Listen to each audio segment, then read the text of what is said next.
Hello everybody. Today we are talking about the last 4 weeks of the strength and conditioning program I just built for the 8-man football team I have been running this summer.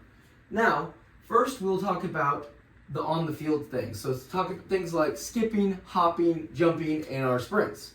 Second, we'll talk about the weight room, the overall structure, the reps and sets, and kind of the why of what we're doing right now. Then at the very end, we'll give you kind of an overview of what is going on, and then you'll also get a template, just like what I followed at the end. Now let's get into field work. Starting with the field sessions, the overall goal is to increase speed by attacking every single sprint with max intent. Now, before we usually get into our sprinting, we'll always do a general warm-up, ranging from light dynamic stretches all the way up through power skips, hops, and max intent jumps. We'll also do a few build-up sprints just to make sure that everybody's feeling good before the higher intensity sprints. And as for the sprints, I have chosen to add in a lot of games to hopefully drive competition and make it a little easier for these athletes to really want to push themselves on these sprints. Plus, it's also just a little bit more fun to go against your teammate versus just sprinting to a line and stopping. Now, for day one, we're going to focus on acceleration, change of direction, and agility. All of this will be done within under 20 meters. This doesn't allow us to really get to super top-end speeds, but it allows us to really just do multiple reps of these accelerations, change of directions, and agility type drills. But today we'll be using games on those days. So things like tag or partner chase, and we'll also be doing like one-on-one foot races with predetermined change of direction elements to them. Now, moving over to day two, we'll have top-end speed, curve sprints, and usually all these will be greater than 30 meters.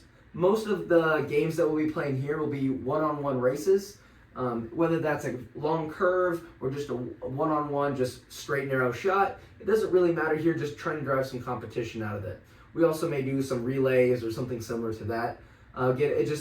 Competing is the biggest aspect of what I'm looking for during these days. And that was a summary of our field work. Now let's get into the weight room. Now, for the weight room, my main goal is to include all the different movement patterns at least twice per week. And this is the template that I've used to kind of build our program. And then for the days that we're going to start in the weight room, which are day 2 and day 4, or our upper body days, I also still plan to use some type of competition like we were going to do with the sprints, which are on day 1 and day 3. For these competitions, after we're doing a small general warm-up, we'll try to go into things like crawling that provide a good upper body warm-up, while also doing things like bear crawl, king of the hill. That's what we plan to do, for example, on day 2.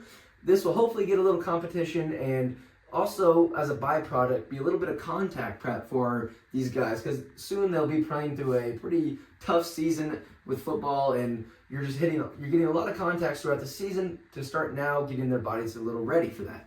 And now finally, we'll get into some more of the details.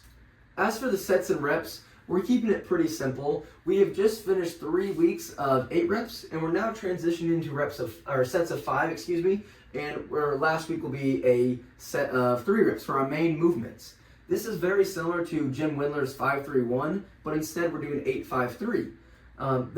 The main point of this is that every single week we have a AMRAP set for our last one, or our plus set as we call it, and I will take those numbers and find out their numbers to use for the next week. Now, I'm not sure if I'm using this completely correct. However, it's worked pretty well for us, and I've gotten a lot of these ideas from Coach Phil Reichoff, who was a big help in helping me get ready for this summer. And now, as for the accessory movements, we're keeping it very simple. As we progress through the weeks, we're actually decreasing the amount of volume we're doing. We're hopefully going to get more strength out of that, slowly lowering the amount of reps that we need to do, but it also decreases the volume, so that when we're getting onto the field for the start of summer camp practices, we're hopefully a little bit more fresh and ready to go. Now, let's put it all together. All right, and so here is the training template that I use to build our program. You're more than welcome to go ahead and give this a screenshot, plug and play with exercises as you may. As for the overview, the main thing is here to try to sprint twice a week with good intent, hit all the different movement patterns in the weight room with good intent as well, with the goal of getting stronger and pushing yourself. Apart from that, though, the sets and reps that I've given us is just, that's not the important part, right? The important part is going into the weight room, going into the training session, having good vibes, good feelings, and just training hard as possible. So keep training hard, and thank you for watching.